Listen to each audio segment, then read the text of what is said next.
Hello everyone, मैं doctor प्रगति गुप्ता और आज हम आपको मिलवाएंगे अपने पेशेंट से जिन्होंने बहुत अच्छी रिकवरी शो की है 15 डेज़ के ट्रीटमेंट के अंदर। तो हम आज बात करेंगे तजिंदर जी से, उनका केस के बारे में डिस्कस करेंगे कि एग्जैक्टली किडनी की दिक्कत डायग्नोज कैसे हुई, क्या क्या चेंजेस महसूस कर रहे थे, कैसे उन्हें पता चला और अब आगे की प्रोग्रेस कैसी चल रही है। तो इसी सब के बारे में हम डिस्कस करेंगे तजिंदर जी से।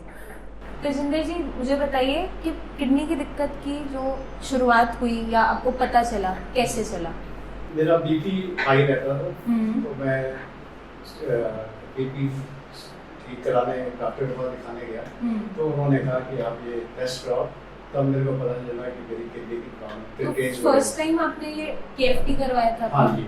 जब 6 आया किडनी उस टाइम पे इनिशियली स्टार्टिंग में जब आपको पता चला था, ठीक है। और डायबिटिक आप लंबे टाइम से रहे? 21 साल से डायबिटिक। 21 साल से डायबिटिक। तो शुगर आपकी कंट्रोल में रहती थी या फ्लक्चुएट करती थी? फ्लक्चुएट करती थी, लेकिन ट्रीटमेंट कंट्रोल में रहती। ठीक है। उसके लिए हमेशा से टैबलेट्स लेते थे या इंसुलिन भी लेनी पड़ी? इंसुलिन पे नहीं जाना पड़ा। फैमिली हिस्ट्री भी रही है कोई डायबिटीज की? मेरे मदर को, मेरे फादर को, मेरी सिस्टर्स को, सबको डायबिटीज रही है, ठीक है। तो जब आपको फर्स्ट टाइम पता चला था, दिसंबर में डायग्नोस हुआ था कि क्रिएटिनिन अचानक से 6 पहुंच गया, जी जी, उस टाइम पे कोई फिजिकली सिम्टम्स थे आपकी बॉडी में? नहीं, कुछ नहीं थे जी, सिर्फ बीपी आई था। सिर्फ बीपी बढ़ना स्टार्ट हुआ था। और बीपी की तकलीफ कब से है, लगभग कितने टाइम से? 3-4 साल से। 3-4 साल। मेडिसिन खाते थे उसके लिए कुछ? नहीं, इससे तो मैंने इतनी ज्यादा नहीं की कभी। बीपी की दवाई कोई खाई है? नहीं खाते थे? नहीं खाई, आज सच नहीं खाई, ठीक है।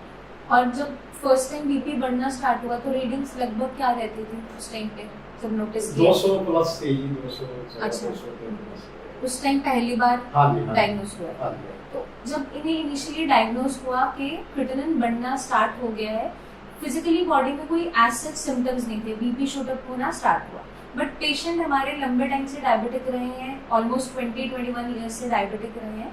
तो जब इनका अल्ट्रासाउंड करवाया गया, जुलाई में इन्होंने जब अपना अल्ट्रासाउंड करवाया था, इनकी दोनों किडनी का साइज ठीक था लेकिन फंक्शनिंग में दिक्कत आनी स्टार्ट हो गई थी। उसके पीछे रीजन देखने को मिलता है कि जो पेशेंट्स लंबे टाइम तक डायबिटिक रहते हैं, चाहे शुगर लेवल्स अब कंट्रोल में चल रहे हो, अब मैनेज होने स्टार्ट हो गए हो, लेकिन लंबे टाइम तक जब बॉडी सफ़र करती है डायबिटीज से और किडनी को बहुत ज़्यादा यूरिन के रास्ते शुगर को फ्लश आउट करना पड़ता है, तो किडनी डैमेज की तरफ चलती जाती है।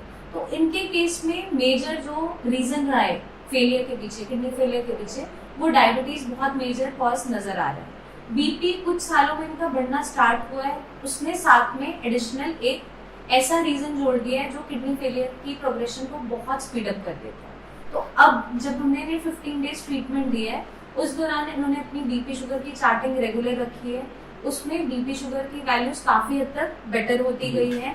और अब जब चीज़ें कंट्रोल में चल रही है तो ऑटोमेटिकली आप देखेंगे इनकी रिपोर्ट्स में वो रिजल्ट्स विजिबल हैं। तो हमें जब भी ट्रीटमेंट करना है, इलाज करना है, हमेशा रीज़न का करना है, ना कि क्रिएटिनिन का। पेशेंट की बॉडी की स्ट्रेंथ देखते हुए डाइट रखी जाती है पेशेंट की। इनिशियली 15 डेज के लिए इन्हें हमने प्रोटीन फ्री डाइट पे रखा था, क्योंकि एज सच पेशेंट कोई ज़्यादा सिम्टम्स वीकनेस के कंप्लेन नहीं कर रहा था। अगर वहीं ये पेशेंट वीकनेस की कंप्लेन कर रहे होते तो लाइट प्रोटीन इनिशियली हमें डाइट में रखना पड़ता है। वो पेशेंट टू पेशेंट वेरी करता है कि कंडीशन कैसी है। तो अब जैसे आपकी कंडीशन है, जो हमारे क्रिएटिनिन वैल्यूज 5.49 थी, यूरिया 103 था 12 ऑफ अगस्त जब हमने ट्रीटमेंट स्टार्ट किया।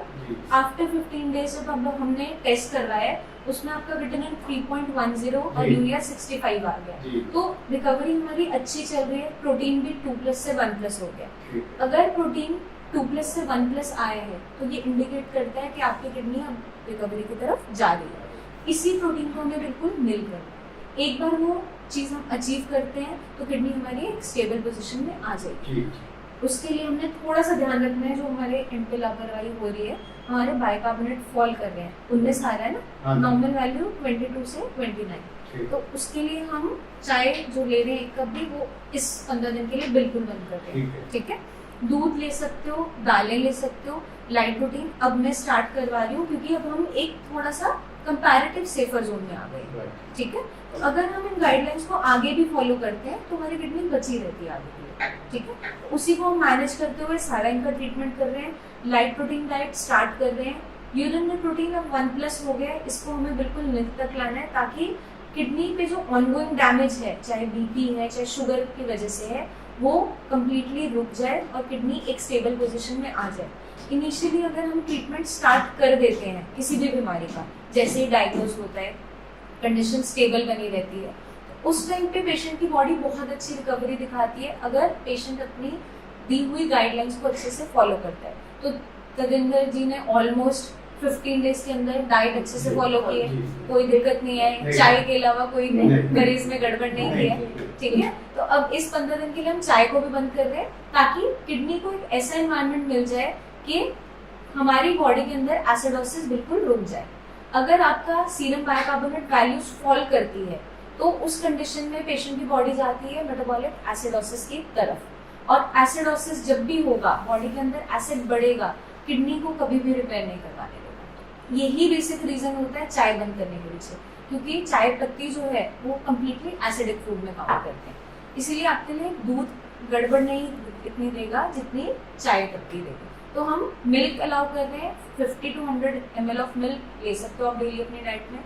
दालें अलाउ कर रहे हैं, मूंग मसूर मोट की दाल, हल्की जो दालें हैं एक छोटी कटोरी स्टार्ट कर रहे हैं ताकि पेशेंट की बॉडी में आगे कोई वीकनेस ना बने, ठीक है। लंबा टाइम हम बिना प्रोटीन के नहीं रह सकते क्योंकि बॉडी को रिक्वायरमेंट है, तो अब हम लाइट प्रोटीन पे आगे रखेंगे।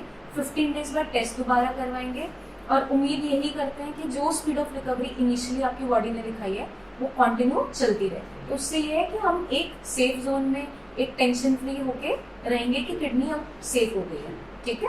अगर हम इन चीज़ों को फॉलो करते हैं तो किडनी फेलियर के पेशेंट्स के अंदर बहुत ही ट्रेमेंडस रिकवरी जस्ट 15 डेज के अंदर भी देखने को मिल जाती है, जैसा हमने तजिंदर जी के केस में सामने देखा, ठीक है। तजिंदर जी, आप कुछ हमारे पेशेंट्स के लिए, किडनी फेलियर के जितने भी पेशेंट्स हैं उनके लिए कुछ भी कहना चाहेंगे? आपका कोई मैसेज उनके लिए? मैं तो यही कहूँगा कि मैंने 15 दिन पहले जब संजीवनी में आया था तो मेरा क्रिएटिनिन लेवल 6 पॉइंट के आसपास था, लेकिन 15 दिन दवाई खाने के बाद और परहेज करने के बाद अब मेरा 3.1 आया है। तो मैं तो होप करता हूँ कि इनकी दवाई अच्छी लगेगी और मैं अपना आगे फॉलो करता हूँ। इसीलिए हमें कभी भी जब इलाज करना है, जब आप फर्स्ट मीटिंग में आए थे, क्रिएटिनिन का इलाज कभी नहीं करना है, उसके पीछे छुपे हुए रीजंस पे वर्कआउट करना है जिस वजह से आपकी किडनी खराब हो रही है। आपके केस में डायबिटीज एक बहुत बड़ा कॉज है, अभी भी हमारी शुगर कभी कभी फ्लक्चुएट कर जाती है, उसको मैनेज करते हो रखना। और over the period of time आपकी धीरे धीरे हम जो शुगर की मेडिसिन आप खा रहे हो उसको भी हम कम करते जाएंगे डोजेस को, क्योंकि अब हमारा HbA1c ऑलमोस्ट 5.8 के आसपास आ गया है। अगर यही स्टेबिलिटी हम आगे भी कंटिन्यू करते रहते हैं तो किडनी बहुत अच्छे से रिकवरी की तरफ चलती जाती है, ठीक है। तो अभी नेक्स्ट 15 डेज के अंदर हमें बीपी शुगर की चार्टिंग मेंटेन करनी है। डाइट में light protein diet add on कर रहे हैं, चिकन अभी नहीं मिलेगा, ठीक है। वो आगे अगर हमें लगता है रिकवरी की तरफ जा रहे हैं तो अकॉर्डिंगली देखेंगे, ठीक है। क्योंकि नॉन वेजिटेरियन डाइट अलाउ नहीं कर सकते क्योंकि प्रोटीन कंटेंट बहुत ज़्यादा जाता है। तो अब हमें वेजिटेरियन फूड पे लाइट प्रोटीन, दालें हैं, दूध है, उसी पे फोकस रखेंगे, ठीक है।